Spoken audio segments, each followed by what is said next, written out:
अच्छा प्रश्न है कि सर खाद और उर्वरक में क्या अंतर होता है।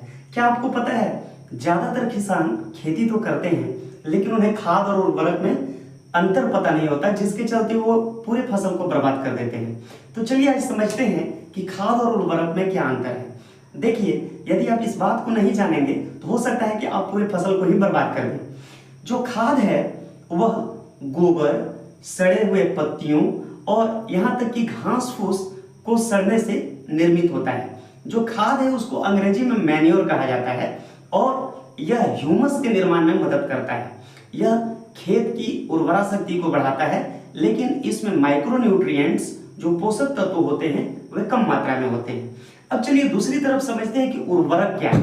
देखिए, जो हम लोग डीएपी, एनपीके वगैरह जो फैक्ट्री में बनने वाले केमिकल से निर्मित जो फर्टिलाइजर है, उर्वरक है, उसको हम लोग खेतों में डालते हैं, वही उर्वरक है। ठीक है, उर्वरक का निर्माण फैक्ट्रियों में होता है। तो आप समझ गए होंगे कि खाद और उर्वरक में क्या अंतर है। उर्वरक में पोषक तत्वों की मात्रा अपेक्षाकृत ज्यादा होती है, लेकिन यदि हम अपने खेतों में ज्यादा उर्वरक का प्रयोग कर देते हैं तो खेत की जो उर्वरक क्षमता है, उर्वर क्षमता है, वह क्या होता है, समाप्त हो जाता है।